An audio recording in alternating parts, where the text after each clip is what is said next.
আজকের পৃথিবীতে চিকিৎসা বিজ্ঞানে শুরু হয়েছে এক বিপ্লব।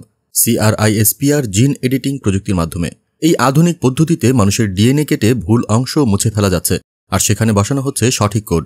ফলে thalassaemia, sickle cell anaemia, cancer, এমনকি HIV এর মতো ভয়াবহ রোগও এখন নিরাময়ের পথে। কিন্তু প্রশ্ন হল, যেখানে বিশ্ব এগিয়ে চলেছে জিন নির্ভর চিকিৎসায়, সেখানে বাংলাদেশ এখনও নীরব কেন? এই প্রযুক্তি কি বাস্তবেই আমাদের জন্য গুরুত্বপূর্ণ? আর খরচ, ঝুঁকি ও বাস্তব প্রয়োগ এসব কি আমাদের দেশের পক্ষে সম্ভব?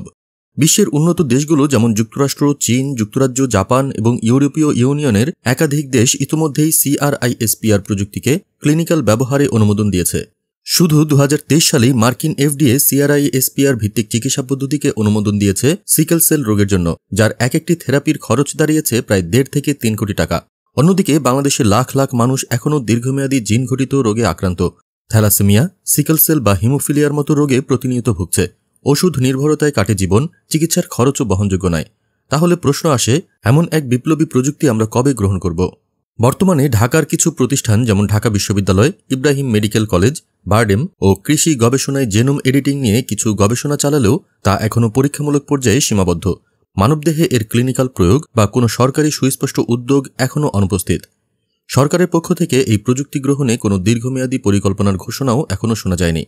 কিন্তু সময় গড়াচ্ছে, আর সময়ের সঙ্গে পাল্লা না দিলে চিকিৎসা ব্যবস্থায় আমরা পিছিয়ে পড়ব আরও বহু কদম।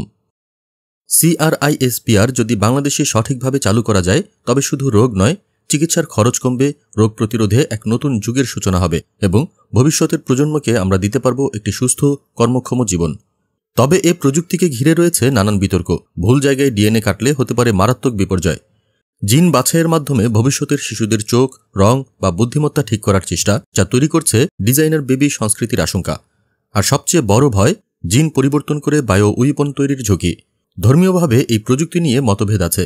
ইসলাম, খ্রিস্ট ধর্ম, হিন্দু ধর্ম প্রত্যেকটিতেই রোগ নিরাময়ের উদ্দেশ্যে এর ব্যবহার অনুমোদনযোগ্য ধরা হলেও সৌন্দর্য বা মেধা বাড়ানোর উদ্দেশ্যে জিন পরিবর্তনকে স্পষ্টভাবে হারাম বা অনৈতিক বলা হয়েছে।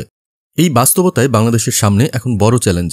সরকার কি প্রস্তুত এই প্রযুক্তিকে নীতিমালার আওতায় এনে গবেষণা ও প্রয়োগের পথ খুলে দিতে?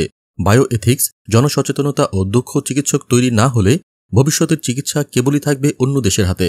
কারণ আজ প্রশ্ন শুধু এই প্রযুক্তি দরকার কিনা সেটি নয়, প্রশ্ন হলো আমরা কি এই পরিবর্তনকে গ্রহণ করার জন্য প্রস্তুত কিনা। আপনারা দেখছিলেন প্রতিদিন সকাল।